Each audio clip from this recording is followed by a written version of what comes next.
Xahiş edirəm, mənə sual vermək lazım deyil ki. Şırdan var. Dostum, şırdan həmişə olur bizdə.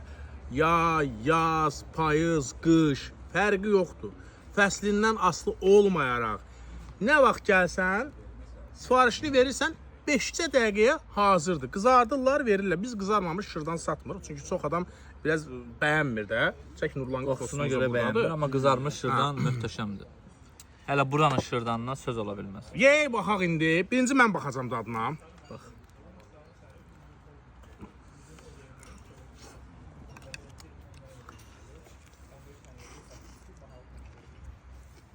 Nətər elə?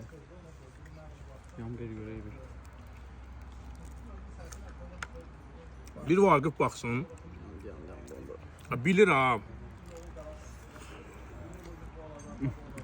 Vaqif işin əhlidir, Vaqif bilir ki, bu istiyotsuz getmir. Gəlmir. İstiyotla başqa ləzzəti var onun. Dostlar, mən də qumbaralarımı hazırlayıb qoymuşam. Möhtəşəm. Soğanla da bir dənə. Yox verək.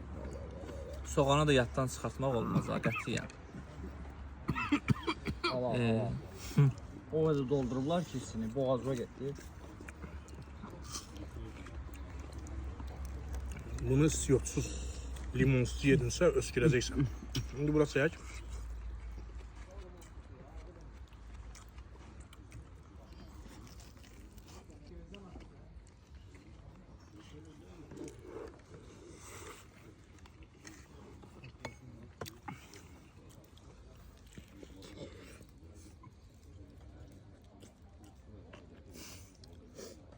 Cibi bombes deyir bu. Deyirəm, buradan bölürəm.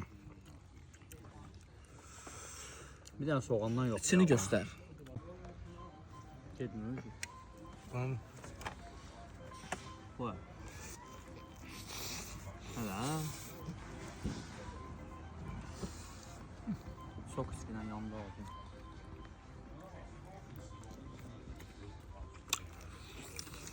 Altı manata. Bax, bu gördüyünüz soğan, limon, istiyot üzərində verilir. Şabran şəhərində Ulu Öndər Heydər Əliyevin adını olan parkın mərkəzindədir. Parkı da çək 5 qısına zəhmət olmasa.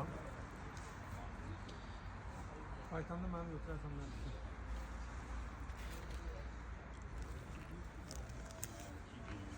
Uşaq səni iyi də.